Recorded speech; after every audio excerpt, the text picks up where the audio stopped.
Hello everyone, मैं Neha Sharma team Manish Verma से स्वागत करती हूँ आप सभी का हमारी आज की इस वीडियो में। आज की इस वीडियो में हम आपका बहुत इंपॉर्टेंट सब्जेक्ट इंग्लिश को डिस्कस करने वाले हैं। इस वीडियो के अंदर हम इंग्लिश के इंपॉर्टेंट क्वेश्चन, उसके साथ साथ PYQs और किस तरीके से आपका जो एग्जाम आता है वो देखेंगे। सबसे मेन बात इस वीडियो के अंदर हम डिस्कस करेंगे कि आपको सारे क्वेश्चन को किस तरीके से आंसर के फॉर्म में लिखना होता है, एग्जाम का फॉर्मेट क्या होता है। इस वीडियो के अंदर हमने आपके सारे section A, B, C, D, जिसमें राइटिंग, रीडिंग, ग्रामर, हर एक पोर्शन को हमने कंप्लीट किया है। इसके साथ साथ इस वीडियो के अंदर हमने कुछ ऐसे मोस्ट एक्सपेक्टेड क्वेश्चन को रखा है जो आपके एग्जाम में आने के चांसेस ज्यादा होते हैं। इस वीडियो को आप अगर एंड तक देखते हो तो ना सिर्फ आपके एग्जाम में अच्छे नंबर आएंगे, बाकी जो बच्चे जिन्हें डाउट होता है कि वो पास हो पाएंगे या नहीं, वो इजीली इसमें पास भी हो सकते हैं। सेक्शन ए देख लेते हैं हम। सेक्शन ए में आपका पैसेज आता है जिसे हम रीडिंग सेक्शन भी कहते हैं। क्वेश्चन 1 है, read the passage given below carefully and answer the question that follow. बहुत ईजी होता है, अगर आप इसे करो तो आप बहुत ज्यादा मार्क्स इस सेक्शन से भी गेन कर सकते हो। क्या है, नॉर्मल सा आपको एक पैसेज दे रखा है और फिर क्या बोल रखा है कि इस पैसेज के जो भी क्वेश्चन आंसर है वो आप इसे पढ़ के दो। अब कुछ बच्चे बताएं यहाँ पे क्या करते हैं, वो अपने आप ही ना पहले पैसेज पढ़ने लग जाते हैं, लेकिन हमें पैसेज पढ़ने से पहले ना एक बार क्वेश्चन को देख लेना चाहिए और क्वेश्चन पढ़ने के बाद हमें पैसेज पे आना चाहिए। तो ये पैसेज है आप लोगों का, पिरामिड्स के ऊपर है। ये आप देख लोगे, इसके एक पैराग्राफ पढ़ोगे तो ही आपको पता चल जाएगा। No one knows exactly how old the pyramid are, कि किसी को नहीं पता आज तक कि जो पिरामिड्स हैं वो कितने पुराने हैं। 1000 years before Christ, they were already old and mysterious. The Great Pyramid at Giza has been attributed to King Cheops of the fourth dynasty about 2900 BC। यानी कि आपको यहीं से पता चल रहा होगा कितना पुराना है ये गीजा का पिरामिड ही। तो इसी से हमें पता चल जाता है, पिरामिड को ही टॉम कहते हैं।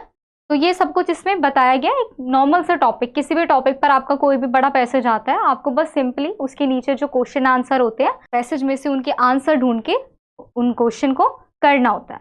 पैसेज में सबसे पहले क्वेश्चन क्या पूछा हुआ है, fill in the blanks, answer the following briefly. कुछ भी नहीं है, फिल इन द ब्लैंक्स पूछे गए। The ancient Egyptian king used to build, वो क्या बनाते थे, पिरामिड। पिरामिड को टॉम्स भी कहते हैं। तो कुछ नहीं करना है आपको, ऊपर पैसेज में जाना है आप लोगों को।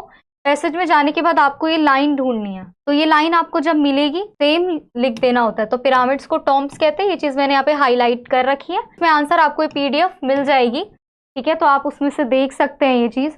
तो ऐसे ही आपको इजीली यहाँ से जो आंसर है वो मिल जाएगा। उसके बाद देखो क्वेश्चन, इसका B पार्ट क्या पूछ रहा है, food and other necessities were put in the tombs in inception that they would. Passage में हम ढूंढेंगे इस लाइन को।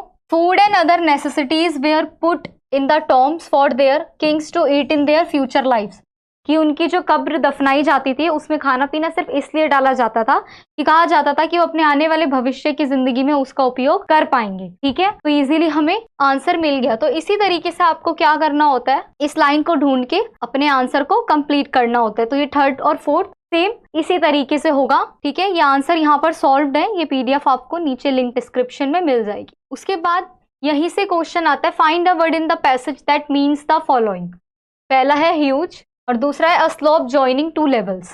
देखो यहाँ पर अभी इसका मीनिंग पूछा है, कभी कभी एंटोनियम पूछ लेते हैं, ठीक है, कभी कभी सिनोनियम पूछ लेते हैं, कभी कभी बोल देते हैं सिमिलर मीनिंग बताओ। तो यहाँ पे थोड़ा सा चेंज होता रहता है, कभी वो मीनिंग पूछेंगे, कभी एंटोनियम पूछेंगे, कभी सिनोनियम पूछेंगे। ठीक है, तो ये चीज होती रहती है। तो ह्यूज का मतलब तो इमेंस होता है। एक है a slope joining two levels, एक ऐसी स्लोप जो 2 लेवल को ज्वाइन कर रही हो। आपका पैरा 5 आएगा, तो आपको एक ऐसा वर्ड ढूंढना है जिसका मीनिंग ये सेम हो। तो देखो आया है, as the pyramid rose a huge ram was built to get the material to higher levels, gangs of man pull the block up the ramp. तो द स्लोप ऑफ 2 लेवल्स की पूछा था ना, तो वो होता है बड़ा सा रैम्प जहां पर बनाया जाता है। तो मैंने यहाँ पर हाईलाइट भी कर रखा है और आपको ये यहाँ पर दिख जाएगा। तो इस तरीके से आपको ये अपने आंसर्स को लिखना होता है, पैसेज से ध्यान से ढूंढकर पढ़कर। अगर आपने इसमें एक भी गलती नहीं की तो आपके नंबर कहीं नहीं जाते पैसेज के। देखो नॉर्मल सी एक बात बताऊं, बहुत सारे बच्चों के इसमें तो मैं मानती हूँ कि नंबर कट सकते हैं, क्योंकि किसी किसी को मीनिंग मिलता नहीं है, किसी को मीनिंग पता नहीं होता, किसी को एंटोनियम ढूंढने में दिक्कत आती है, किसी को सिनोनियम ढूंढने में दिक्कत आती है। तो इसमें तो थोड़ी सी प्रॉब्लम हो सकती है, इसमें शायद गलत हो जाए।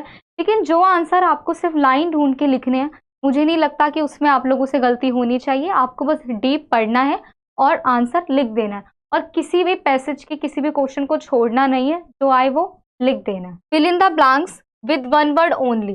ये तो और भी इजी है, इस लाइन को ढूंढना है वहां पर, और जो भी वर्ड आ गया हो वो यहाँ पर लिख देना है। तो इस तरीके से आप ये इजीली कर लोगे। क्वेश्चन नंबर 2 भी पैसेज ही है। Read the passage given below and answer the question that follow. ये भी आपको एक पैसेज दे रखा है, इसका भी एक पैरा पढ़ के मैं बता देती हूँ कि ये पैसेज किससे रिलेटेड है। There are two main problems which bother educationalists of our country. The problem of our religious and moral instruction in land which has people of many faiths, and the second problem associated with the fact that a large variety of a language are spoken by the people here. तो देखो इसमें दो problem की बात बताई गई है। पहली कि इंडिया में बहुत सारे रिलीजियस है, बहुत सारे धर्म है, जिससे लोगों को उनके कल्चर को समझने में थोड़ी सी प्रॉब्लम आती है, क्योंकि बहुत सारे एक ही जमीन पर कई धर्म है। और दूसरी प्रॉब्लम बताई गई है सबकी अपनी अपनी वैरायटी ऑफ लैंग्वेज। बंगाल के लोग बंगाली बोलते हैं, मराठा के लोग मराठी, पंजाब के पंजाबी, हरियाणा के हरियाणवी, है ना। तो बहुत सारी सेवरल लैंग्वेजेस हैं। तो उसी से रिलेटेड ये है। चिल्ड्रन को समझ नहीं आता कि वो क्या करें, है ना। ये इसमें बताया गया है। यही आपका सेकेंड पैराग्राफ भी इसी तरीके से है। तो ये आपका पैसेज है। आपको इसके भी नॉर्मली आंसर ढूंढने हैं और लिखने हैं। तो इसके क्वेश्चन देख लेते हैं। उसमें फिलअप टाइप क्वेश्चन थे, इसमें नॉर्मल क्वेश्चन है। जैसा फर्स्ट है, state one problem that bothers our education list. अब देखो ये तो मैंने आपको अभी अभी समझाया है ना फर्स्ट पैराग्राफ में, ये इसका आंसर। तो कि हमें एक प्रॉब्लम बतानी है जो एजुकेशन लिस्ट को हो रही है। तो देखो ये तो इसका आंसर तो हमें बहुत इजीली फर्स्ट पैराग्राफ में ही मिल गया, जो हमने अभी अभी पढ़ा था। ठीक है, तो ये तो हमें यही मिल गया आंसर वन, तो है ना। दो में से एक पूछिए क्वेश्चन में, तो कोई भी एक जो है आप लिख सकते हो। तो इसी तरीके से आपको अपना ये सेकेंड, थर्ड और फोर्थ भी करना है। नॉर्मली आपको मिल जाएगा। जैसे इसमें पूछा गया है, as far as studies are concern what should the children be taught. Children को और क्या बताना चाहिए, मैं आपको इधर आंसर में से बता देती हूँ। Children should be taught to love one another, be kind and helpful to others, be gentle to animals and be observant and think right. They should also be taught to read, write, count and calculate. तो उन्हें education के अलावा humanity सिखानी चाहिए, दूसरों की care करना, love करना, ये सब कुछ उन्हें सिखाना चाहिए। एनिमल्स के साथ कैसे आराम से रहते हैं। और ये भी शायद आपकी सेकंड पैराग्राफ की ही फर्स्ट लाइन थी, जहां तक मुझे याद है। Children should be train to love one another, be kind and helpful to others, be gentle to animals, observant and thinking right. It is important to teach them to read and write.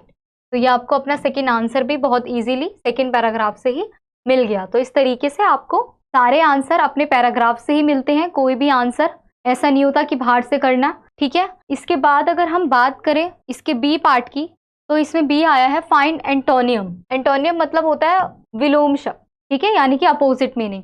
तो similar है para 3 में एक word, तो उसका opposite आपको बताना है। Similar का अपोजिट आप सबको पता है डिसिमिलर होता है। और क्रिटिसाइज भी पैरा 3 में एक वर्ड है, तो उसका मतलब होता है प्रेस। एक प्रेस मतलब होता है किसी को तारीफ करना, उसे बोलना कि हाँ आप अच्छा कर रहे हो। और क्रिटिसाइज मतलब होता है किसी की आलोचना करना।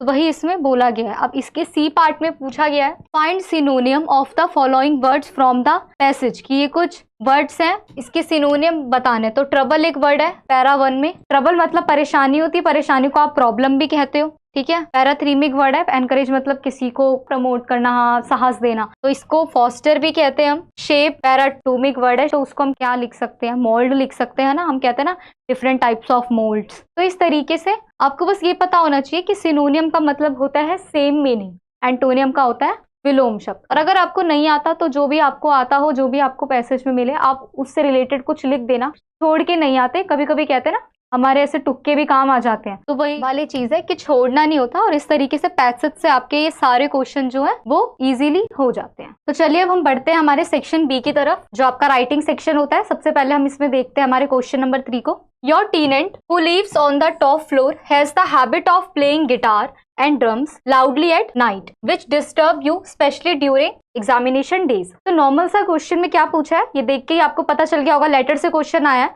क्वेश्चन में आपसे पूछा गया है कि जो आपकी टेनेंट है, ठीक है, वो टॉप फ्लोर पर रहती है और उसकी जो हैबिट है वो क्या है, गिटार बजाने की, ड्रम्स बजाने की एकदम लाउड में। और ये जो लाउडनेस है वो आपको डिस्टर्ब करती है, स्पेशली एग्जाम के डेज में। ऑब्वियसली जब आप तेज आवाज में म्यूजिक आएगा तो आप कहां से कंसंट्रेशन कर पाओगे। तो उसने क्या बोला है कि write a letter to him complaining about it and suggestion some steps to solve the problem. तो उन्होंने क्या बोला है हमें कि आपको एक लेटर लिखना है कंप्लेनिंग के लिए, उन्हें कंप्लेन करनी है और उन्हें कुछ सजेशन भी देने हैं कि वो किस तरीके से अपनी इस प्रॉब्लम को सॉल्व कर सकती है। तो बेसिकली कोई भी लेटर आए, ये सिर्फ इस लेटर की बात नहीं हो रही, किसी भी फॉर्म का कोई भी लेटर आए तो सबसे पहले आपको क्या करना होता है, सबसे पहले आप एड्रेस लिखोगे, लेकिन ये याद रखना कि अपना एड्रेस, उसके बाद आती है डेट और फिर आता है रिसीवर एड्रेस, यानी कि जिसको आप भेज रहे हो। यहाँ पे इसे मैं सेंडर एड्रेस लिख देती हूँ आप लोगों के लिए। एक एग्जाम्पल आपको देती हूँ, जैसा कि आप लिख दोगे यहाँ पर जो भी आपका एड्रेस है, ठीक है। उसके बाद जो भी आप लोगों की डेट होगी, जो भी एग्जाम में डेट दी है, जिस भी दिन आपका एग्जाम है, तो यहाँ मैं डेट के लिए कॉलम छोड़ रही हूँ,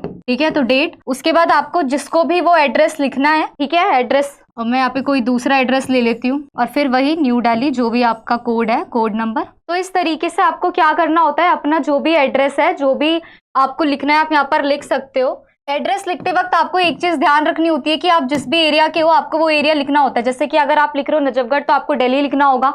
कोई भी जो भी चीज हो तो आपको इस तरीके से उस फॉर्म में लिखना होता है। उसी के बाद लेटर में जो एक चीज आती है, वो आती है आपका इंट्रो का पार्ट, लेटर शुरू करते वक्त, फिर आता है आपका बॉडी और फिर आता है कंक्लूजन, ठीक है। और अब हम वो देखेंगे कि किस तरीके से सॉल्व हो रखा है, तो इस चीज को हमें वहां पर देखना होगा। जैसा कि इस लेटर में भी है, सबसे पहले हमने यहाँ पे क्या लिखा है, सेंडर एड्रेस है। यहाँ पे आप इस चीज को काट सकते हो, योर नेम, इस चीज को हटा देना यहाँ पर, ठीक है। आपको डायरेक्ट एड्रेस लिखना होता है, यानी कि सेंडर एड्रेस। उसके बाद वही आपका सिटी, स्टेट, जिप कोड, जो आपका कोड है। Then you have to write date, जो भी जिस दिन भी आप एग्जाम दे रहे हो उस दिन की डेट आप लिख सकते हो। फिर उसके बाद इस चीज को काट देना, ये टीनेंट नेम को। यहाँ पर कोई, हम एक पर्टिकुलर लेटर की बात कर रहे हैं, लेटर कोई भी आ सकता है आपको, ये तो जस्ट एग्जाम्पल के लिए डाला गया है, किसी भी फॉर्म में लेटर आ सकता है, तो ये चीज नहीं आएगी। उसके बाद उसका एड्रेस आएगा जिसे आप भेज रहे हो, यानी कि रिसीवर एड्रेस, जो कि मैं आपको बता चुकी हूँ। देन अगर ऐसे ही जैसा कि टीनेंट के ऊपर दे रखा है तो नॉर्मल आप डियर यूज कर सकते हो, लेकिन एडिटर आया है, कुछ फॉर्मल लेटर आया, तो आपको सर मैडम का ही यूज करना होगा। नेम को छोड़ के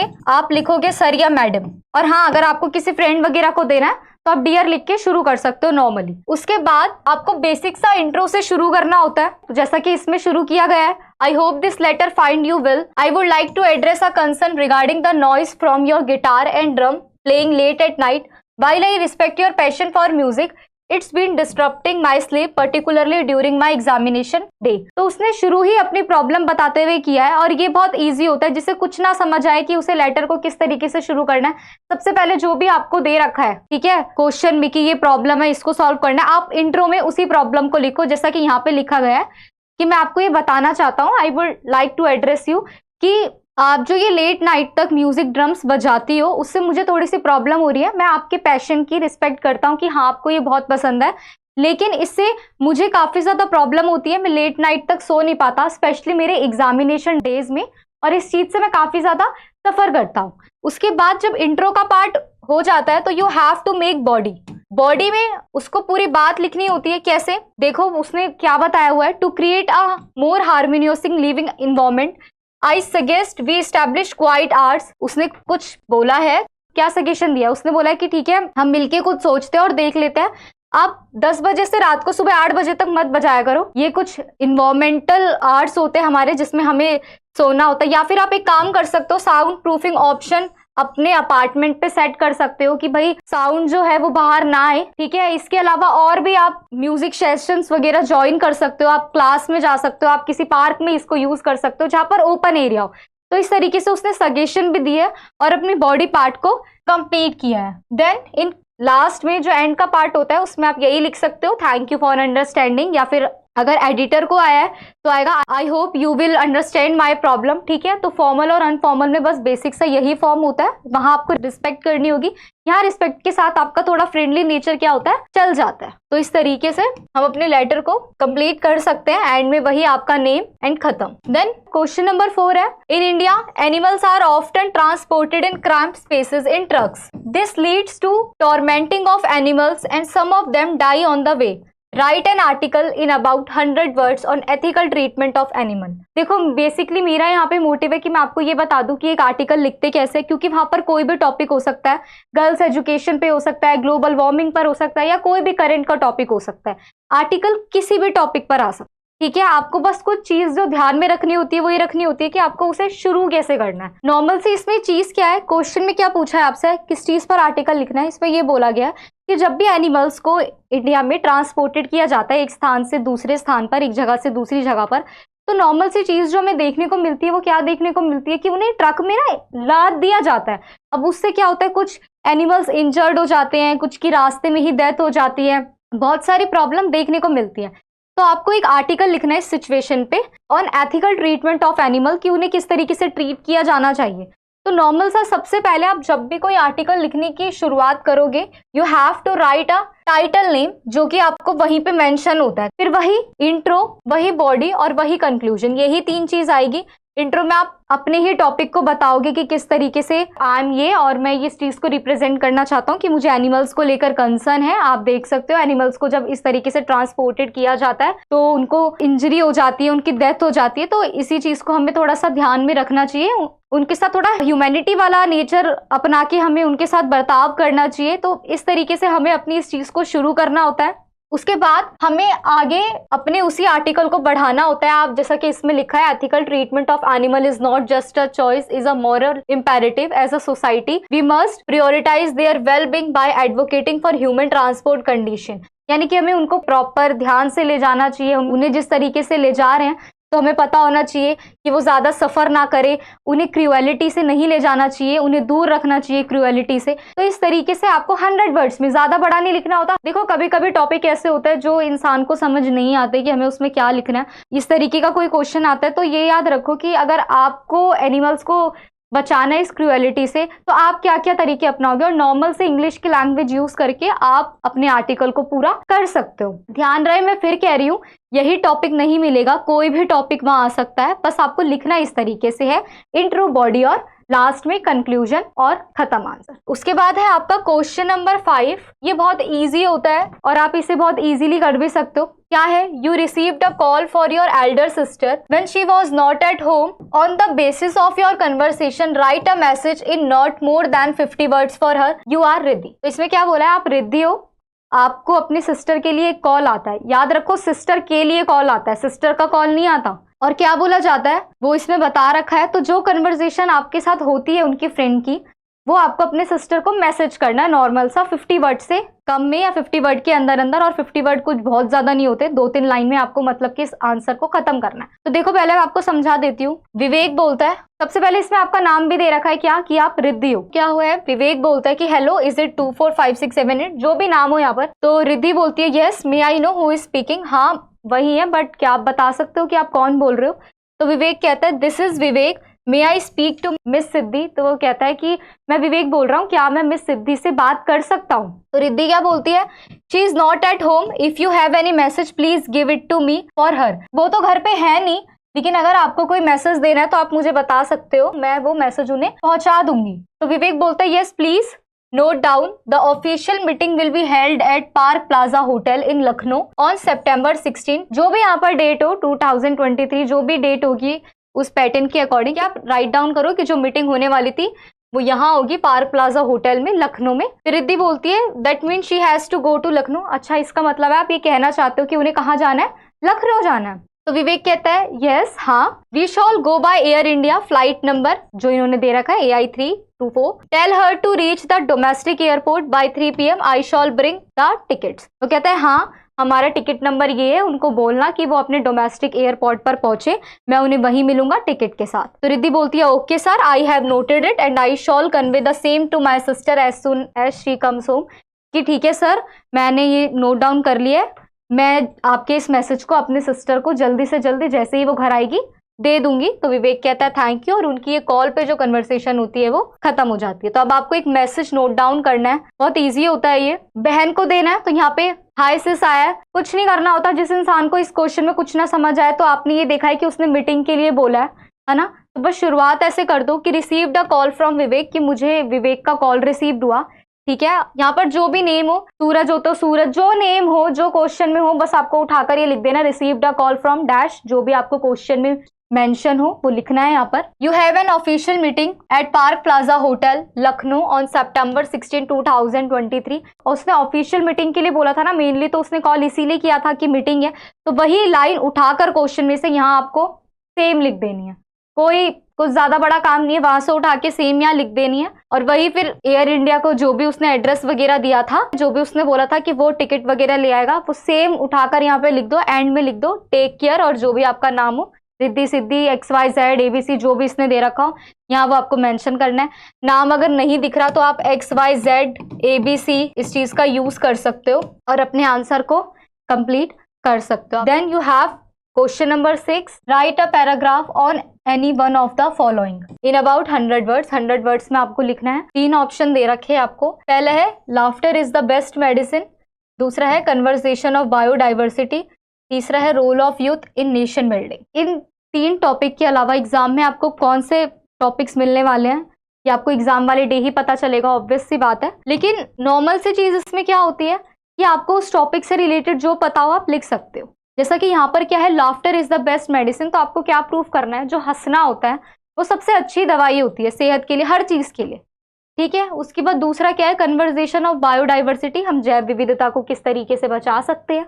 और तीसरा है आप लोगों के सामने role of youth in nation building, यानी कि जो यूथ है ना, आप लोग हो आने वाले और भी जो यूथ लोग हैं वो हमारे नेशन को, हमारे राष्ट्र को बिल्डअप करने में किस तरीके की भूमिका निभाएंगे। तो एग्जाम में भी ऐसे ही टॉपिक्स होंगे, कुछ करंट इवेंट पे हो सकते हैं, कोई नॉर्मल सी चीज पर हो सकता है, इसकी जगह क्या पता यहाँ पे सेव गर्ल चाइल्ड होता या फिर कुछ भी होता, मतलब है ना, जो भी टॉपिक बहुत उनको अच्छा लगेगा वो कोई भी दे सकता है। तो आपको नॉर्मल से इसमें यही चीज याद रखनी होती है कि जो भी आपको उस टॉपिक के बारे में पता है आप लिख दो, इजी से वर्ड यूज करके नॉर्मल सी चीज आप इसमें लिख सकते हो। तो इसमें तो आपको पैराग्राफ वाइज लिखना होता है, इसमें कोई बड़ी चीज नहीं होती है, ठीक है। जो भी आपको उसके बारे में पता है उसको उसी तरीके से कवर अप कर सकते हो, ठीक है। नॉर्मल सा जो भी आपको पता हो उस टॉपिक के बारे में, ऐसा नहीं है कि हमें तो कुछ ज्यादा पता ही नहीं है, आपको थोड़ा सा ही पता है, आप एक पैराग्राफ लिख कर आओ, ठीक है, पर लिख कर आओ, क्वेश्चन को छोड़ना नहीं होता, बनाने की कोशिश करो, आप इस चीज को कर सकते हो। जैसा कि मैंने लिया है कन्वर्सेशन ऑफ बायोडाइवर्सिटी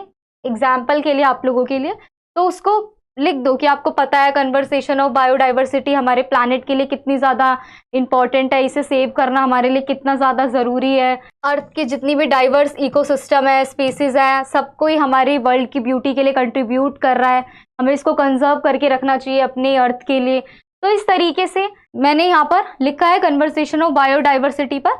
तो आपको भी एक पैराग्राफ जो भी आपको टॉपिक अच्छा लगे उस पर नॉर्मली लिख देना। तो इस तरीके से जो भी हमारा सेक्शन ये बी है वो कंप्लीट होता है। सेक्शन सी पे आते हैं सबसे पहले। तो अब हम इसमें क्वेश्चन नंबर 7 है, ये बेसिकली आपका ग्रामर पोर्शन होता है। Complete the following paragraph by filling in the blanks, for each blank there are 4 option, choose the most appropriate option for each blank, the first one has been done for you. तो इसमें क्या बोला है, normal सा बोला है कि paragraph दे रखा है, इसमें फिल इन द ब्लैंक्स है, तो उन ब्लैंक्स के आपके पास 4 ऑप्शन है, तो चारों में से जो आपको सबसे ज्यादा एप्रोप्रिएट लगता है आपको वो फिल करना है। एक आपको करके दे रखा है, जैसा कि ये ऑफ आपको पहले से करके दे रखा है, वरना यहाँ पर था a model dash excellent workmanship, सिर्फ ऑफ वाला आपको करके दे रखा है। उसके बाद Balasundari temple is dash fusion of India, तो आपको क्या लगता है यहाँ पे क्या आना चाहिए? ऑप्शन देख लेते हैं एक बार। ऑप्शन में है ए, सम, एन और ऑफ, तो क्या आना चाहिए इसमें से? ऑब्वियसली यहाँ पर ए ही आएगा, है ना। Balasundari temple is a fusion of India, क्योंकि वॉवल तो कोई है नहीं यहाँ पे जो आप एन लगाओगे, सम का तो कोई मतलब ही नहीं बनता, है ना। तो क्या बचा? ए बचा, तो यहाँ पे आएगा Balasundari temple is a fusion of India, क्योंकि एफ क्या है, कॉन्सोनेंट होता है आपका। उसके बाद आगे बढ़ते हैं।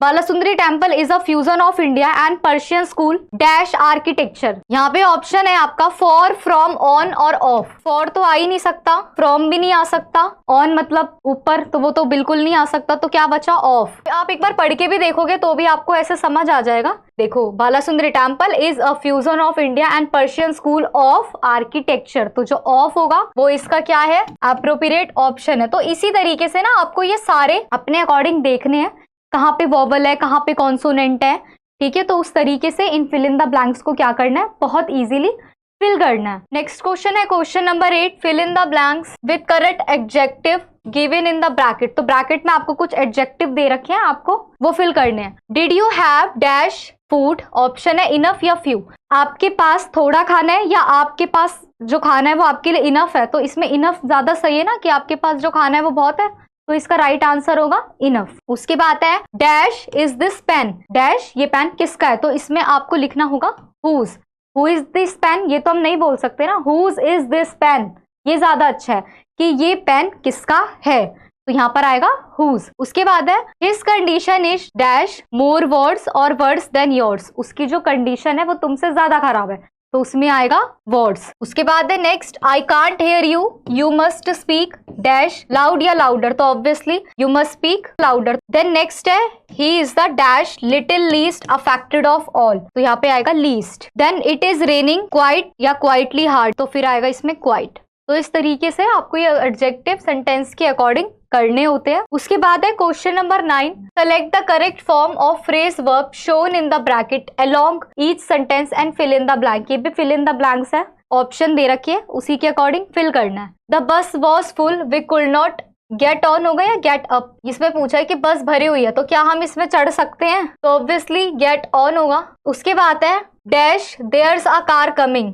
वहां देखो कार आ रही है, तो लुक आउट इसका करेक्ट आंसर होगा। उसके बाद नेक्स्ट है are you looking dash forwarding to या forward to the party next week, तो इसका आएगा फॉरवर्ड टू, जो पार्टी आने वाली है। उसके बाद है it was my first flight I was nervous as the plane took off या टुक ऑफ, तो ये नीचे आने वाला टुक ऑफ होता है, तो जिसमें डबल एफ है वो आपका करेक्ट आंसर होगा। इसके बाद है why did you dash from me, तुम मुझसे भाग क्यों रही हो, तो इसमें भी आपके दो ऑप्शन है, रन ऑफ या रन अवे, तो इसमें आएगा रन अवे, तुम मुझसे दूर क्यों जा रही हो। उसके बाद है a women got into the car and dash, तो इसमें होगा ड्रॉ ऑफ, यानी कि इसमें भी डबल एफ वाला ऑफ ही आएगा। क्वेश्चन नंबर 10 तो सबसे इजी होता है, प्रीपोजिशन वाला, तो इसमें है read the sentences carefully and fill in the blanks with appropriate preposition given in the box at, on और इन। तो इन तीनों में से 3 आपको फिलअप दे रखे हैं, तीनों ऑप्शन में से जो एक ऑप्शन आपको सही लगे वो आएगा। तो तीनों देख लेते हैं एक बार। दे अराइव डैश फ्राइडे, वो आ रहे हैं कब, फ्राइडे को, तो ऑन आएगा इसमें ऑब्वियसली। उसके बाद है I don't like going out at night, मुझे रात को बाहर जाना पसंद नहीं है, तो यहाँ पर आएगा एट। उसके बाद सी है आप लोगों का I learn to drive dash in 4 weeks, तो यहाँ पर आएगा in, I learn to drive in 4 weeks. तो इस हिसाब से आपकी ये तीनों बहुत इजीली हो जाएंगे, ठीक है। देन क्वेश्चन नंबर 11 को देख लेते हैं एक बार। मेक 1 सेंटेंस फ्रॉम 2, 2 से हमें एक सेंटेंस बनाना है। Use the sentence in bracket use whenever needed, तो इस सेंटेंस को यूज करके, जो ब्रैकेट वाला सेंटेंस है इसे यूज करके आपको ये एक नया सेंटेंस बनाना है। तो पहला क्या है, we often go to visit our uncle in Agra, it is only 18 miles away. तो अब इसका 2 सेंटेंस है, तो इसको एक सेंटेंस बनाना है, तो ये क्या बनेगा, we often go to visit our uncle in Agra as it is only 80 miles away. जिस बच्चे को ऐसा करना नहीं आ रहा हो कि मैं 2 सेंटेंस क्या बनाऊं, तो आप दोनों को जोड़ दो, ठीक है, आंसर के लिए आप कर लो ऐसे। उसके बाद नेक्स्ट क्या है, Shiva is one of my closest friend, have know him for a very long time. जो शिवा है वो मेरा सबसे करीबी दोस्त है और वो मुझे काफी लंबे समय से जानता है, तो इसको हम कैसे लिख सकते हैं, Shiva who I have non for a very long time is one of my closest friend. Shiva जिसे मैं काफी ज्यादा लंबे समय से जानता हूँ वो मेरा सबसे ज्यादा करीबी दोस्त है। तो यहाँ पर भी हमने 2 सेंटेंसेस को क्या कर दिया, जोड़ दिया। देन थर्ड है Glasgow is the largest city in the Scotland, my brother lives there. तो इन 2 सेंटेंसेस को अगर हम जोड़े तो क्या बनेगा, Glasgow where my brother lives is the largest city in the Scotland. Question number 12 है read the following sentences carefully and select the correct form of verb shown in bracket to along each sentence. तो यहाँ पे bracket में आपको verb की कुछ form दे रखी है, तो आपको जो एप्रोप्रिएट वर्ब की फॉर्म लगे वो लगा देनी है। तो हमें सबसे पहले पता होना चाहिए वर्ब की यूसेज के बारे में, तो एक बार मैं आपको बता देती हूँ, आप लोगों को वैसे तो पता ही होगा बट फिर भी एक बार बता देती हूँ। वॉज का यूज करते हैं हम सिंगुलर के साथ, ही शी इट। वर का करते हैं प्लूरल के साथ जब वी दे की बात हो। ऐसे ही इज का यूज हम करते हैं प्रेजेंट फॉर्म में, जो प्रेजेंट की बात हो रही हो, ठीक है। आर का यूज हम सिर्फ यू के साथ करते हैं। इसके अलावा हैज का यूज करते हैं हम फिर से सिंगुलर के साथ, ही शी इट। और हैव का करते हैं प्लूरल वी दे जहां पर हो उनके साथ। तो ये समझना हमारे लिए काफी ज्यादा जरूरी है। अब हम बात करते हैं, तो every boy and every girl has have to join school, हर लड़के को हर लड़की को स्कूल जाना जरूरी है, तो यहाँ पर हैज आएगा, राइट आंसर आपका हैज है। उसके बाद है she as well as you dash intelligent, तो इसका आंसर होगा इज, वह और उसके साथ तुम। शुरू हमारा शी से हो रहा है, तो जहाँ शी है मैंने आपको बताया है वहां पर इज प्रेजेंट की बात हो रही है क्योंकि। थर्ड है bread and butter dash his daily diet, तो इसमें सिंगुलर की बात हो रही है, ब्रेड और बटर उसकी डेली डाइट है, हिज पूछा है ना, तो यहाँ पर क्या आएगा, वॉज इसका करेक्ट आंसर है। क्यों, क्योंकि सिंगल बंदे की बात हो रही है, एक की। उसके बाद है the king with all his minister were या फिर वॉज किल्ड, राजा और उसके सारे मंत्री मर गए।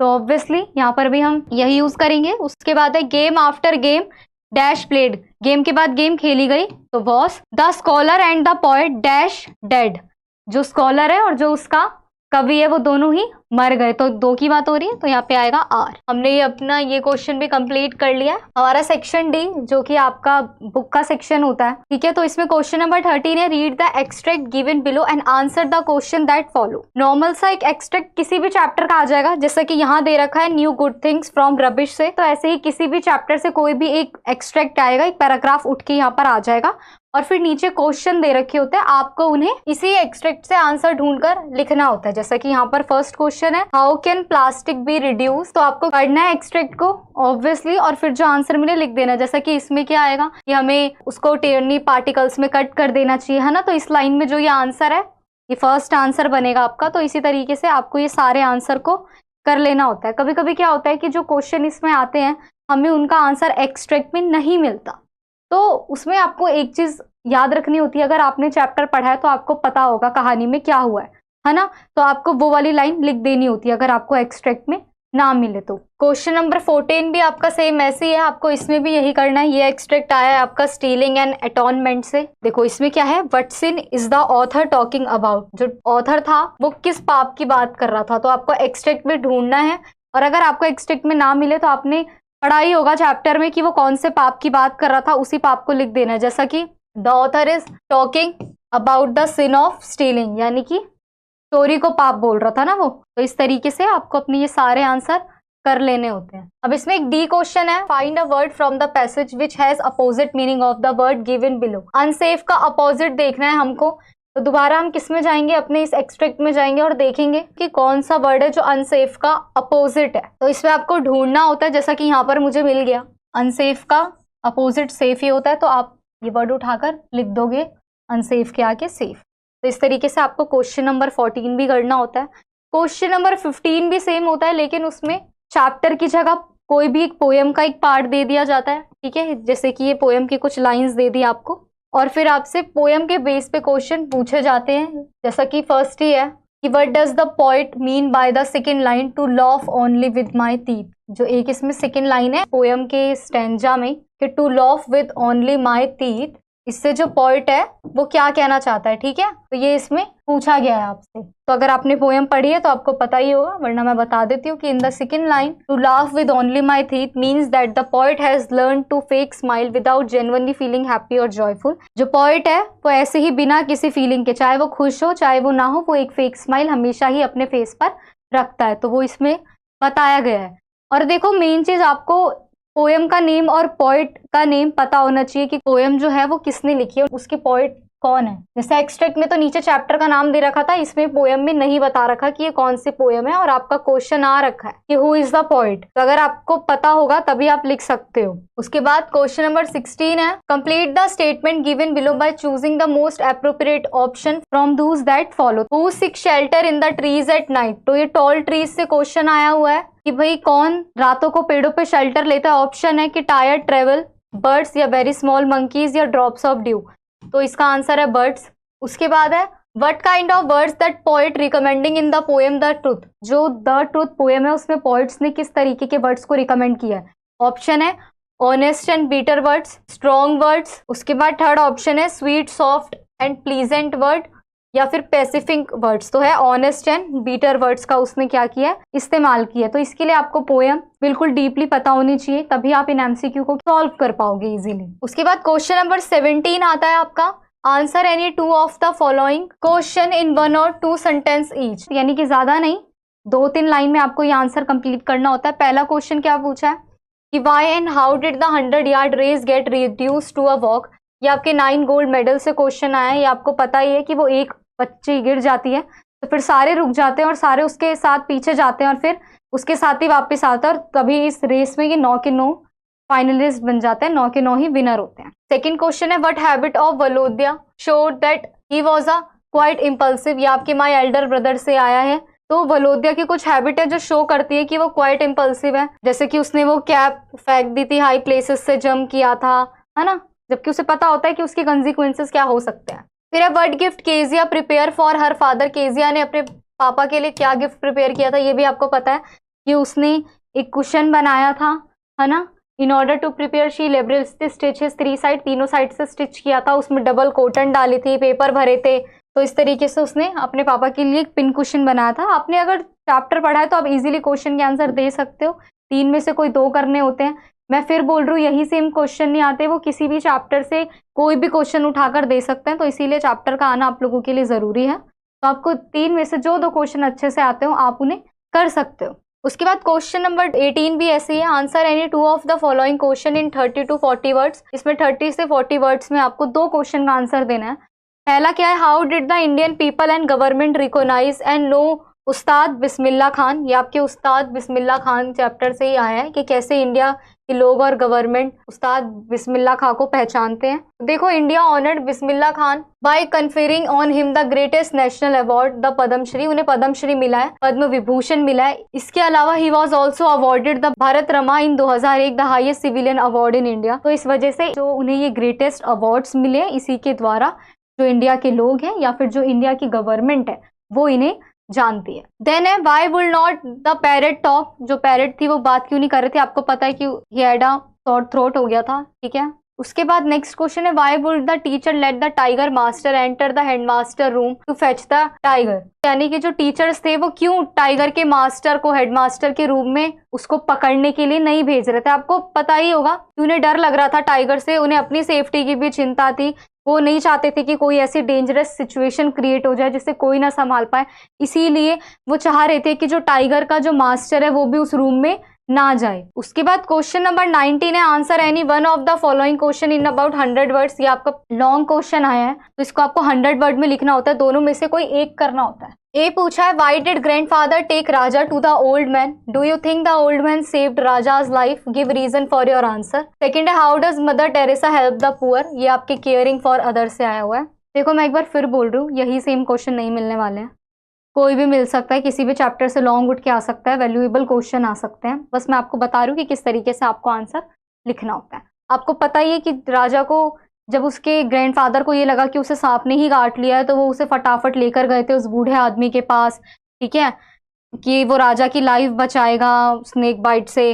तो जब वो लेके गए थे उसे, तो आपको पता है ना कि ओल्ड मैन ने उसको कितनी सारी रेमेडीज दी थी, कितना सारा इलाज किया था, उसे हर्ब्स दिया था। ओल्ड मैन ने काफी ज्यादा हेल्प की थी राजा की। लेकिन बाद में हमें क्या पता चलता है कि राजा को पता था कि उसे मधुमक्खी ने काटा, ये सारी रेमेडीज तो यूं ही थी। तो यही इसमें बताया गया है। उसने अपनी तरफ से तो बेस्ट ट्रीटमेंट किया था, लेकिन ये राजा को ही अंदर से पता था कि उसे सांप ने नहीं, किसने काटा है, हनी बी ने। उसके बाद क्वेश्चन नंबर 20 आपका, complete the statement given below by choosing from the option that follow. तो ये भी आपके एमसीक्यू टाइप क्वेश्चन है।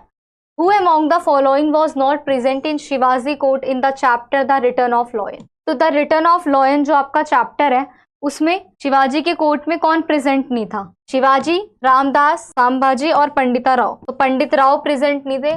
चैप्टर पढ़ोगे तो ये एमसीक्यू आपको इजीली आप कर सकते हो और आपके नंबर कहीं नहीं जाएंगे। नेक्स्ट है, which country fulfils half of its demand for paper by recycling. New good thing from rubbish से आया है। यूएस, जापान, इंडिया और जर्मनी। तो आप सबको पता होना चाहिए कि जापान है, ऐसी कंपनी है। उसके बाद थर्ड है, Pandit Jawaharlal Nehru could not send a gift for his daughter on her 18th birthday because. ये आपके यहाँ बर्थडे लेटर से आया है। He had forgotten her date of birth. क्या वो उसके जन्मदिन की डेट भूल गए थे। He was unwell. क्या वो बीमार थे। उसके बाद पूछा है, he did not have money. उनके पास पैसे नहीं थे। और फिर लास्ट है, ही वॉज इन प्रिजन। तो ये आपको पता है, चैप्टर में पढ़ाया है कि वो जेल में थे। तो इसका करेक्ट आंसर होगा D, he was in prison. क्योंकि वो जेल में थे इसीलिए वो अपनी बेटी इंदिरा को गिफ्ट नहीं दे पाए थे और गिफ्ट के जगह उन्होंने क्या भेजा था, लेटर। तो अपने सारे सेक्शन को कवर अप करने के बाद अब हम कुछ इंपॉर्टेंट क्वेश्चन को देख लेते हैं, ठीक है, जो चैप्टर वाइज ही है आपके। तो फर्स्ट क्वेश्चन है, why is it important to recycle waste. यानी कि किसी भी वेस्ट को रिसाइकिल करना इंपॉर्टेंट क्यों है, जरूरी क्यों है। How can recycling be helpful in improving the environment. Recycling करने से हम कैसे अपने इन्वायरमेंट को, अपने पर्यावरण को इम्प्रूव कर सकते हैं। New good things from rubbish, ये आपका जो चैप्टर है new good things from rubbish से पूछा गया एक क्वेश्चन है। So recycling waste is crucial as it reduce landfill waste, conserve natural resources and decrease energy consumption. अब सबको पता है कि जो रिसाइकलिंग वेस्ट होता है वो काफ़ी ज़्यादा क्रूशियल होता है, और उसके साथ साथ आप देखोगे कि इससे लैंडफिल वेस्ट जो होता है वो रिड्यूस हो जाता है, और जो हमारे नेचुरल रिसोर्सेज होते हैं, जो प्राकृतिक संसाधन होते हैं, इसके द्वारा हम उसे कंजर्व कर सकते हैं, यानी कि बचा सकते हैं। By recycling we can mitigate pollution, combat climate change and promote sustainability. यानी कि अगर हम रिसाइकलिंग की जो प्रोसेस है उसे अपनाएं तो उससे हम एक चीज क्या कर सकते हैं, हम पॉल्यूशन को कम कर सकते हैं, उसके साथ साथ हम सस्टेनेबिलिटी यानी कि जो हमारा सतत पोषणीय विकास होता है, जो हमारे सस्टेनेबल डेवलपमेंट आता है, उसे प्रमोट कर सकते हैं।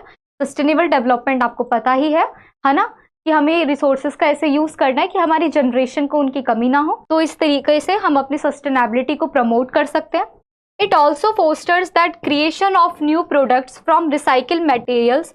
रिसाइकिल मटेरियल्स जो होते हैं उससे हम न्यू प्रोडक्ट्स बना सकते हैं। उसके साथ साथ recycling plays a vital role in preserving the environment for future generation, making it an essential practice for a healthier planet. जो रिसाइकलिंग की प्रोसेस होती है वो इन्वायरमेंट को प्रिजर्व करने में, हमारा जो पर्यावरण है उसे बचाने में, उसे संरक्षण प्रदान करने में काफी ज्यादा वाइटल रोल यानी कि इम्पोर्टेंट रोल, महत्वपूर्ण रोल प्ले करता है। उसके साथ साथ ये हमारे इन्वायरमेंट को हमारे फ्यूचर जनरेशन के लिए भी क्या करता है, सेव करता है। तो इसीलिए काफी ज्यादा इसेंशियल है, अगर हम अपने इन्वायरमेंट को, अपनी अर्थ को हैप्पियर रखना चाहते हैं तो हमें रिसाइकलिंग की प्रोसेस को अपनाना चाहिए। तो कुछ इस तरीके से आप अपने इस आंसर को, अगर इस चैप्टर से रिसाइकिल से रिलेटेड कोई क्वेश्चन आता है तो इन पॉइंट्स के हेल्प से आप अपने आंसर को क्या कर सकते हो, कंप्लीट कर सकते हो। तो अब क्वेश्चन नंबर 2 देखते हैं। What is the change in Nikki's character during the course of the story my elder brother, how does the change happen. My elder brother, आप लोगों ने स्टोरी पढ़ी होगी, ठीक है। तो माई एल्डर ब्रदर में कैरेक्टर थे निक्की और वलोदिया, आपको याद हो तो जो निक्की है उसका कैरेक्टर आपको शुरू में कुछ और लगा होगा, लेकिन अगर हम स्टोरी के एंड में आते हैं तो एक जगह आप आके देखोगे कि उसका जो व्यवहार था वो एकदम से बदल गया था। तो वो चेंज कब हुआ था, कैसे हुआ था, हमें ये बताना है। ये आपके माई एल्डर ब्रदर से ही क्वेश्चन आया। तो नॉर्मल सी चीज है, इसके आंसर में हम लिख सकते हैं, इन the story of my elder brother Nikki is essential when jealous and unmindful of his brother feeling. आपको पता है जो निक्की था वो हमेशा ही वलोदिया से थोड़ा सा जेलस रहता था, थोड़ा चिड़चिड़ा रहता था, उसे अपने भाई की फीलिंग नहीं पता थी। However as the story progress Nikki character develop positively, लेकिन जैसे ही स्टोरी आगे बढ़ती है निक्की के बिहेवियर में कुछ चेंज आता है, कुछ पॉजिटिव चेंज हमें उसके कैरेक्टर में देखने को मिलता है। ही रियलाइज हिज मिस्टेक, उसे अपनी गलतियों का एहसास भी होता है। Is moved by his brother conduct and apologises for his behaviour, मतलब जब उसका भाई आता है उसको बोलता है सॉरी, माफी मांगता है, तो उसके बाद ही ये चेंज आता है। वो हम देख लेते हैं एक बार कि क्या है वो चेंज। देखो, Nikki feeling of independency cause him moral anguish. He feels hurt and thinks that his brother Valodia does not understood his feeling. He resents Valodia's ability to have different hobbies. Nicky pretend to smile to show Valodia that he is not bothered about his brother's scent bottle. This causes the brothers to quarrel and exchange heated argument. Normally आपने story में भी ये चीज पढ़ी थी। And में क्या हुआ था स्टोरी में, आपको पता है कि जो निक्की था वो अपने भाई से थोड़ा सा जलता था, उसे गुस्सा आता था कि भाई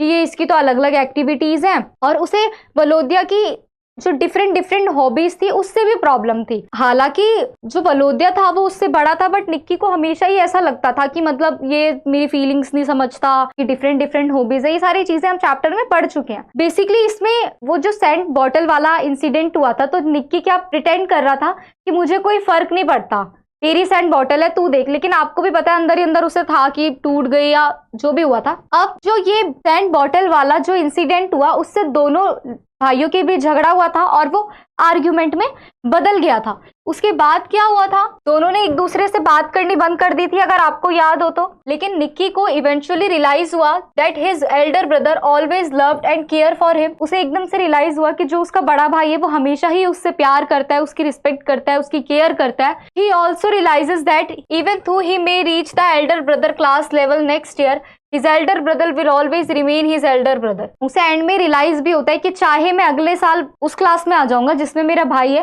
लेकिन फिर भी जो मेरा भाई है वो मुझसे हमेशा बड़ा ही रहेगा। और एंड में आपको पता है स्टोरी में एक दूसरे को हग कर लेते हैं और अपनी जो ये लड़ाई होती है इस चीज को खत्म कर लेते हैं। तो यही था एक निक्की के बिहेवियर में चेंज, कि पहले वो जलता था, पहले उससे प्रॉब्लम होती थी, पहले जेलस होता था, इरिटेट होता था, और एंड में आते आते उसके दिल में रिस्पेक्ट और प्यार जग गया था। नेक्स्ट क्वेश्चन है, what kind of a boy was Gopal the last stone mason. तो ये आपके द लास्ट स्टोन मेसन से क्वेश्चन आया है कि गोपाल किस तरीके का लड़का था। नॉर्मल सी बात है, in the story the last stone mason Gopal is depicted as a hard working and diligent boy. देखो जो गोपाल था वो काफी ज्यादा मेहनती लड़का था, बहुत मेहनत करता था, हार्ड वर्किंग था वो। He is a skilled stone mason dedicated to his craft and takes great pride in his work. उसको स्टोन की स्किल आती थी, अपनी क्राफ्ट की, अपनी कला के प्रति वो काफी ज्यादा डेडिकेटेड था, अपने क्राफ्ट में मन लगा के काम करता था। Gopal is also responsible and caring Elder brother who looks after his younger sibling in the absence of their parents। वो एक रिस्पॉन्सिबल और एक केयरिंग ब्रदर भी था। जब उसके माता पिता नहीं होते थे तो वो अपने यंगर सिबलिंग्स यानी कि अपने से छोटे भाई बहनों की केयर भी करता था, उन्हें प्यार से रखता था जब भी उसके माता पिता नहीं होते थे। He is determined to continue his family traditional profession of stone masonry even as it becomes less common in modern world। उसने अपने ही माता पिता जो इतने सालों से जो काम कर रहे थे उसी काम को आगे बढ़ाया, अपने फैमिली ट्रेडिशन जो प्रोफेशन था उसे ही चुना और उसे ही आगे बढ़ाया। Gopal character reflect values of tradition, responsibility and a strong work ethic. जो स्टोरी में गोपाल का कैरेक्टर है वो हमें क्या दिखाता है कि वो हार्ड वर्किंग था, उसने किस तरीके से अपने ट्रेडिशन की जो वैल्यू है उसे अपनाया, उस परंपरा को माना, रिस्पॉन्सिबिलिटी निभाई, अपने काम के प्रति हमेशा लगन दिखाई और सबसे मेन बात कि हमेशा से ही उसने स्ट्रॉन्ग वर्क किया। तो ये गोपाल का कैरेक्टर ही पूछा गया था, तो आप इस तरीके से उसके कैरेक्टर को लिख सकते हो। Next question we have, what two pieces of advice and Pandit Nehru give to his daughter on her birthday, a letter from a father to a daughter. तो ये नेहरू जी ने जो अपनी बेटी इंदिरा गांधी को पत्र लिखा था तो उन्होंने कौन सी दो एडवाइस दी थी उसे, वो बताना है हमें। ठीक है, ये कहाँ से आया है, a letter from a father to a daughter वाले चैप्टर से आया है। देखो उन्होंने दो एडवाइस दी थी, उसे आप लिख सकते हो, cultivate a strong and free mind. जब नेहरू जी ने अपनी बेटी श्रीमती इंदिरा गांधी को उनके जन्मदिन पर जेल में बैठकर पत्र लिखा था, अगर आपको चैप्टर याद हो तो उन्होंने कुछ एडवाइसेस दी थी, तो इसमें दो एडवाइसेस पूछी है। तो पहला आप लिख सकते हो cultivate a strong and free mind. उन्होंने क्या बोला था, Pandit Nehru advise Indira to develop a strong and independent mind. उन्होंने अपनी बेटी को क्या सलाह दी, क्या एडवाइस किया कि तुम एक स्ट्रॉन्ग और इंडिपेंडेंट यानी कि स्वतंत्र दिमाग का निर्माण करोगी। He encourage her to think critically, analyse things for herself and not accept anything blindly. उन्होंने क्या बोला, उन्हें किस तरीके से एनकरेज किया, उन्होंने कहा पहले तुम चीजों को ध्यान से सोचोगी, उसे एनालाइज करोगी, उसे समझोगी, कुछ भी काम अंधे होके नहीं करोगी कि किसी की भी बातों में आके कुछ भी कर दिया, ऐसे नहीं। पहले खुद सोचोगी, फिर देखोगी कि उस काम से क्या हो सकता है क्या नहीं, उसके बाद ही वो फैसला करोगी। He emphasized the importance of intellectual curiosity and a love for learning। उन्होंने उनकी जो इंटेलेक्चुअल पावर होती है उसे किस तरीके से हम बढ़ा सकते हैं, उसे किस तरीके से उसकी क्या इंपॉर्टेंस होती है वो इसमें समझाई थी। और उन्हें कहा था कि जो लर्निंग है वो काफी ज्यादा इंपॉर्टेंट होती है। वहीं अगर हम उनकी दूसरी एडवाइस की बात करें तो उन्होंने क्या बोला था, सर्व द पीपल यानी कि लोगों की सेवा करना। The second piece of advice was to dedicated herself to service of the people of India and humanity at large. उन्होंने क्या बोला था कि आपको इंडिया के लोगों की सेवा करनी है, मानवता की भावना से सबकी हेल्प करनी है। He urged her to work for the betterment of society and use her abilities and education to contribute the welfare of others। उन्होंने क्या बोला कि उन्हें अपनी सोसाइटी के लिए अपनी स्किल से अपने अकॉर्डिंग कुछ वर्क करना है, अपने देश के लिए, अपने नेशन के लिए कुछ कंट्रीब्यूट करना है, औरों के लिए, सोसाइटी के लिए अपनी एबिलिटी से कुछ ऐसा करना है जो सबके हित में हो और सबके लिए कल्याणकारी हो। तो उन्होंने ये करने के लिए कहा। यही दो एडवाइसेस थी जो पंडित नेहरू ने श्रीमती इंदिरा गांधी को दी थी। उसके बाद क्वेश्चन नंबर 5 आता है, mention 2 ways in which noise can prove to harmful to human beings. अब क्या बताया था नॉइस वाले चैप्टर में, हियरिंग डैमेज। सबसे मेन बात तो यही है, ज्यादा शोर होता है तो हमें हियरिंग की प्रॉब्लम होती है, हियर डैमेज होते हैं हमारे, ये चैप्टर में भी था। अब ये सिर्फ नॉइस सिर्फ ट्रैफिक जाम से ही नहीं आती, आपको पता है कहीं लाउड म्यूजिक चल रहा है, इंडस्ट्री में मशीनें चल रही हैं, तो इन सारी चीजों से क्या होता है, हमें हियरिंग डैमेज की प्रॉब्लम होती है। इसके अलावा हेल्थ इश्यूज होता है, आप सबको पता है। Noise pollution can lead to various health problem including stress, anxiety, sleep disturbances, increase blood pressure. Obviously बात है, इससे क्या होता है, आपको देखो स्ट्रेस हो सकता है, हेडेक हो सकता है, एंजाइटी हो सकती है, आप सो नहीं पाओगे अगर कहीं बहुत तेज म्यूजिक चल रहा है तो। उसके साथ आपका जो ब्लड प्रेशर है, यानी कि जो बीपी हम नॉर्मल लैंग्वेज में कहते हैं, वो काफी ज्यादा बढ़ सकता है। हाइपरटेंशन जैसी बीमारीज हो सकती हैं, तो इससे काफी ज्यादा हेल्थ इश्यूज भी होते हैं जो कि आपके चैप्टर में बताया गया है। उसके बाद नेक्स्ट क्वेश्चन आया है, according to the younger brother in what two ways was Volodya better than him. तो ये माय एल्डर ब्रदर से फिर से एक क्वेश्चन हमें दिखा। ये पूछा गया है कि वलोदिया कौन से 2 तरीकों से बेटर था अपने छोटे भाई से। तो देखो, पहला तो फिजिकल स्ट्रेंथ, ऑब्वियसली बात है कि वो उससे बड़ा था तो फिजिकल स्ट्रेंथ उसकी ज्यादा ही थी, उसको इस बात से भी प्रॉब्लम थी ये बड़ा क्यों है ना, निकी के कैरेक्टर में हमें ये चीज दिखती है। तो जो यंगर ब्रदर था वो एडमिट करता है कि Volodya was a physically stronger than him. Niki क्या एग्री करता था कि जो वलोदिया है वो उससे काफी ज्यादा फिजिकली स्ट्रॉन्गर है as compare to Niki. He acknowledge that Volodya was a capable of carrying heavy logs and doing, वो अपना काम भी कर सकता है। और दूसरा जो था वो क्या था, हार्डशिप वगैरह लिख सकते हो आप इसमें, ठीक है, या नॉर्मल लिख सकते हो। उसको अलग अलग हॉबीज का शौक था, वो अपनी हॉबीज को फॉलो करता था। इस पॉइंट की जगह मैं आपको सजेस्ट करूंगी कि आप हॉबी वाला पॉइंट डालो इसमें, ठीक है, कि उसकी डिफरेंट डिफरेंट हॉबी अपनाने की इच्छा थी। वो पढ़ाई में भी बहुत अच्छा था, अलग अलग हॉबी का शौक रखता था और अपनी हॉबीज को कंप्लीट करता था। अगर उसका पेंटिंग का मन है तो वो पेंटिंग करता था, अगर उसको कुछ कलेक्शन करने का मन है तो वो कलेक्शन करता था। वो अपने अकॉर्डिंग, अपनी हॉबी के अकॉर्डिंग काम करता था। तो आई थिंक आपको वो पॉइंट इसमें डालना चाहिए, काफी ज्यादा अच्छा पॉइंट है वो। देन नेक्स्ट क्वेश्चन है, name the substance most recycle in many countries of the world, describe the process of recycling. ये भी आपका न्यू गुड्स फ्रॉम रबिश से क्वेश्चन आया है, वही पूछा है आपको कि आप एक सब्सटेंस का नाम बताओ जो काफी ज्यादा रिसाइकिल होता है विश्व की हर एक कंट्री में, ठीक है। तो वो कौन सा सब्सटेंस है, पेपर है। ऑब्वियसली आपको पता है कि पेपर, कागज ही एक ऐसी चीज है जिसे हम सबसे ज्यादा क्या कर सकते हैं, रिसाइकिल कर सकते हैं। उसके बाद इसमें प्रोसेस पूछी गई है आपसे, तो प्रोसेस बतानी होगी। देखो, सबसे पहले तो ऑब्वियसली बात है कलेक्शन ही करोगे आप लोग, है ना, न्यूज़पेपर का, magazine, cardboard boxes, office paper, कोई भी अदर पेपर, ये जितने भी वेस्ट पेपर होते हैं इन सबका आपको कलेक्शन करना होता है।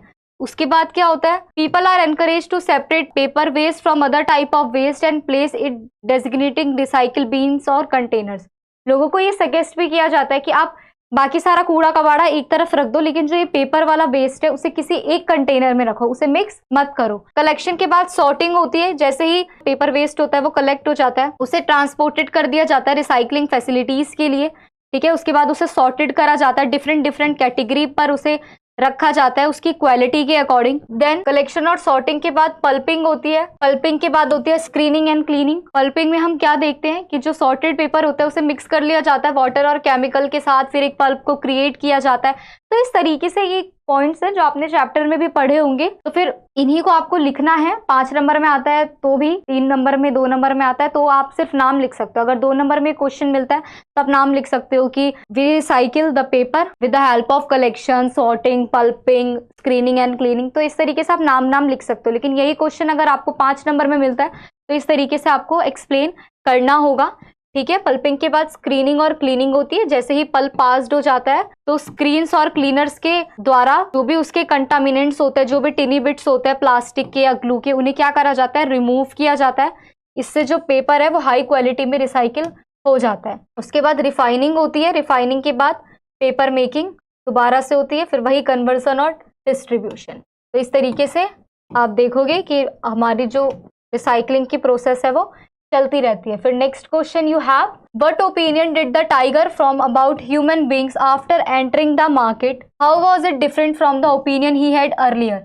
अ टाइगर कम्स टू टाउन, ये आपके a tiger comes to town first part से आया है, सेकेंड पार्ट से नहीं आया है। तो इसमें आपसे नॉर्मल सा पूछा गया है कि जो a tiger comes to town है, टाइगर पहले लोगों के लिए क्या सोचता था, लेकिन जैसे ही वो मार्केट में आता है एकदम से उसका ओपिनियन क्यों बदल जाता है। देखो, सर्कस में जब ये टाइगर होता है तो आपको पता है इनका मालिक इनके साथ क्रूअल बिहेव करता है या फिर इन्हें गोली मारने से डराता है कि गोली मार देंगे, जो भी सर्कस में इन्हें डराया जाता है। तो टाइगर का ओपिनियन क्या था, वो यही सोचता था। उसका ह्यूमन बींग को लेकर नेगेटिव ओपिनियन था, वो डरता था, उसे लगता था कि वो डेंजर में आ जाएगा, उसे हार्म करेंगे। ऑब्वियसली बात है, उसने फॉरेस्ट में ह्यूमन हंटर को भी देखा था, शिकारियों को देखा था जंगलों में, जो बाघों को, शेरों को मार दिया करते हैं या किसी भी जानवर को, तो उसका थोड़ा सा नेगेटिव ओपिनियन था। लेकिन जैसे ही वो मार्केट में आता है तो आप सबको पता है कि जब वो मार्केट में एंट्री करता है तो वो चुपचाप आता है, तो वो क्या देखता है, मैं ही बता देती हूँ आपको। वो देखता है कि मतलब सारे अपने अपने काम में लग रहे हैं, कोई सब्जी खरीद रहा है, कोई रेस्टोरेंट में खाना खा रहा है, कोई कपड़े खरीद रहा है, मतलब सब अपनी मार्केट में अपनी ही एक्टिविटीज में लगे हुए हैं, कोई उसकी ओर ध्यान नहीं देता। और जैसे ही वो उसकी ओर ध्यान देते हैं वो खुद ही सारे छुप जाते हैं। टाइगर के सामने तो क्या ही आते हैं, वो कोई टेबल के नीचे छुप जाता है, कोई घर भाग जाता है, कोई रेस्टोरेंट में लॉक लगा लेता है। तो ये चैप्टर में पढ़ा हुआ है हमने। तो इस तरीके से टाइगर का ओपिनियन चेंज हो जाता है कि ह्यूमन बींग सामने होते, वो तो खुद इनसे डरते हैं। नेक्स्ट क्वेश्चन है, What are the things Neema's grandfather told her about the neem tree? The village pharmacy से ये क्वेश्चन आया है। In the village pharmacies, Neema's grandfather share valuable information about the neem tree with her. तो आपको पता ही है कि उनके दादाजी ने उसे नीम ट्री की जो इंपॉर्टेंस बताई थी। ये क्वेश्चन भी कई बार एग्जाम में देखा गया है। तो देखो वो नीम ट्री के बारे में उसे क्या क्या बताते हैं कि इसे विलेज फार्मेसी भी कहा जाता है। क्यों? क्योंकि मेडिसिन बनती है इससे, इसके साथ साथ काफी ज्यादा स्किन डिजीजेस हो गई, फीवर हो गई, पेस्टिसाइड्स वगैरह हो गया, उनसे भी प्रोटेक्ट करता है। तो उन्होंने इस तरह की कई नीम ट्रीज की इंपॉर्टेंस बताई थी। इसकी टहनियों को दातुन करते वक्त यूज करते हैं। तो इन्होंने नीम ट्री की इंपॉर्टेंस बताई थी एवरीडे लिविंग लाइफ में। ठीक है, अगर 2 या 3 नंबर में क्वेश्चन आता है तो आप ये जो स्क्रीन पे दिख रहा है, जिसे मैंने अभी ब्रैकेट से कवर अप किया, इतने को लिख सकते हैं। लेकिन यही क्वेश्चन अगर आपको 5 नंबर में मिलता है तो आपको कैसे लिखना होता है वो मैं आपको बता देती हूँ। अभी 5 नंबर में ये क्वेश्चन आता है तो आपको इस तरीके से पॉइंट बनाकर लिखना होता है, जैसा कि मैंने इसमें लिखा है। सबसे पहले तो मेडिसिनल प्रॉपर्टीज की, ये मेडिकल जो प्रॉपर्टीज हैं, उपचार के लिए काम आता है, अलग अलग स्किन कंडीशन के लिए, एलिमेंट्स के लिए ये काम आता है। उसके बाद एंटी बैक्टीरियल और एंटी फंगल जैसे कुछ इन्फेक्शन हो जाए तो उसके लिए भी ये काम आता है। उसके बाद आप लिख सकते हो आगे ओरल हेल्थ हो गई, ओरल हेल्थ उसी को कहते हैं, दातुन वगैरह के काम आता है। ठीक है, उसके अलावा पेस्ट कंट्रोल, नीम की लीव्स जो है वो नेचुरल पेस्टिसाइड होती है, तो ये क्रॉप्स को, जो भी अनाज वगैरह हमने इकट्ठा कर रखा होता है, तो नीम की पत्ती अगर वहां डाल दे तो ये पेस्टिसाइड्स को काफी ज्यादा कंट्रोल कर लेती हैं। कूलिंग शेड, जो नीम पेड़ होता है वो छाया देता है, हमें ठंडी हवा देता है। इसके अलावा स्पिरिचुअल सिग्निफिकेंस होते हैं। काफी कल्चर में ऐसा होता है कि नीम के ट्रीज को रिलीजियस सेरेमनी में इंपॉर्टेंस दी जाती है ना, धार्मिक भावना से भी लोग इससे जुड़े हुए हैं। 5 नंबर में आता है तो आपको इस तरीके से इन्हीं पॉइंट्स का यूज करके लिखना होता है। ठीक है, तो यही कुछ इंपॉर्टेंस थी जो नीमा के दादाजी ने उसे बताई थी। नेक्स्ट क्वेश्चन है, do not make fun of the weak and the small, why did lord Rama say this to monkeys, how the squirrel got his stripe से ये क्वेश्चन आया है आपका कि राम जी ने ऐसा क्यों कहा था कि हमें वीक और स्मॉल का मजाक नहीं उड़ाना चाहिए मंकी से। देखो काफी ज्यादा ये वैल्यूएबल लेसन था जो हमें कंपैशन, सिंपैथी, कि हमें सबके लिए, चाहे कोई जीव जंतु छोटा हो या बड़ा हो, सबके लिए हमें रिस्पेक्ट रखनी चाहिए। हर एक क्रिएचर को भगवान ने ही बनाया है तो हमें हर एक क्रिएचर की रिस्पेक्ट करनी चाहिए, चाहे कोई कितना वीक है, चाहे कोई कितना स्ट्रांग है, कितना ही स्मॉल हो, कितना ही लार्ज हो, बड़ा हो, छोटा हो, हमें सबकी रिस्पेक्ट करनी चाहिए। इस चैप्टर से हमें ये वैल्यूएबल मोरल लेसन जो हमें मिलता है। अब इन द स्टोरी में आपको पता ही है कि मंकी जो थे वो गिलहरी का मजाक उड़ा रहे थे, पता ही है ना आपको, मैं ही बता देती हूँ। लंका में जाने के लिए ब्रिज बना रहे थे तो गिलहरी भी अपने छोटे छोटे जो पत्थर है वो लेके जा रही थी, तो बहुत सारे मंकियों ने उसने बार बार रोका, उसका मजाक उड़ाया, उसको उछाल के फेंक दिया। तो राम जी ने उसे पकड़ लिया था, बचा लिया था। लेकिन तब राम जी ने, लॉर्ड रामा ने इसमें क्या सिखाया था कि हमें किसी का भी मजाक नहीं उड़ाना चाहिए। उसको भी मैंने ही बनाया है, तुम्हें भी मैंने ही बनाया है, ये सारी क्रिएचर मेरी ही है। तो इस तरीके से उन्होंने एक वैल्यूएबल लेसन दिया था, किसी का भी हमें मजाक नहीं उड़ाना चाहिए, सबके साथ प्यार से, एक अच्छे नेचर के साथ, एक अच्छे बिहेवियर के साथ रहना चाहिए। और उन्होंने क्या बोला था कि बेशक ये छोटी है लेकिन इसके अंदर हमें हेल्प करने की भावना तो आई, वो कोऑपरेशन कर रही है हमारे साथ, ठीक है, हमें सहयोग दे रही है। किसी का भी काम छोटा या बड़ा नहीं होता, चाहे तुम पत्थर उठा रहे हो चाहे वो उठा रहे, मेरे लिए दोनों समान ही हैं। उन्होंने इस तरीके से कुछ टीचिंग दी और इस चैप्टर से हमें एक जो मैसेज मिला वो क्या था, ह्यूमैनिटी का, काइंडनेस का, इंपॉर्टेंस ऑफ यूनिटी, एकता कितनी इंपॉर्टेंट है, और कोऑपरेशन, किसी भी कॉमन गोल को, किसी भी अपने आम लक्ष्य को भी पाने के लिए आप किस तरीके से कोऑपरेशन कर सकते हो, अपने गोल्स को अचीव कर सकते हो। यही सारे जो लेसन थे वो हमें इससे मिले। तो यहाँ पे आपके सम इम्पॉर्टेंट क्वेश्चन भी खत्म होते हैं। आई होप आप सभी को ये वीडियो बहुत इजीली और बहुत अच्छे से समझ आ गई होगी। आपको इस पूरी वीडियो के अंदर किसी भी कोई पार्ट में अगर कहीं पे भी कोई प्रॉब्लम आती है तो आप मुझसे नीचे कमेंट सेक्शन में पूछ सकते हैं, मैं आपके डाउट्स को रिसॉल्व करने की पूरी कोशिश करूंगी। तो फिर आज की वीडियो में बस इतना ही, मिलते हैं हम नेक्स्ट वीडियो में। तब तक के लिए stay with me, hope for the best. Thank you so much to all, bye.